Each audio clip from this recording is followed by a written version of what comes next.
नमस्कार, आपण पाहता तरुण भारत। कोल्हापूर स्थानिक स्वराज्य संस्थेचे धुमशान चांगलेच रंगले। आसपासच्या तालुक्यात आपण जर बघितलं तर बुद्रगड तालुक्यातील कडगाव मटगाव जिल्हा परिषद मतदारसंघ हा तालुक्यातील डोंगराळ व दुर्गम भागातील 40 गावे वाड्या वस्त्यांचा समावेश असलेल्या तालुक्यातील सर्वात मोठा मतदारसंघ आहे। 2017च्या पंचवार्षिक निवडणुकीनंतर जिल्हा परिषद आणि पंचायत समित्यांची निवडणूक होणार असल्याचे स्पष्ट झाल्याने तालुक्यातील नेते मंडळींनी आत्तापासूनच मोर्चेबांधणीला सुरुवात केली।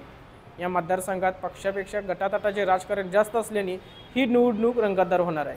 गेल्या अनेक वर्षे या मतदारसंघाचे नेतृत्व स्वर्गीय माजी आमदार दिनकरराव जाधव, बिदरी साखर कारखान्याचे संचालक धनाजीराव देसाई, माजी संचालक के.जी. नांदेकर करत आहेत। पालकमंत्री प्रकाश आंबेडकर यांनी मतदारसंघात केलेली विकास कामे आणि तरुण पिढीवर असणारा प्रभाव यामुळे ही निवडणूक चुरशीची होणार आहे हे निश्चितच।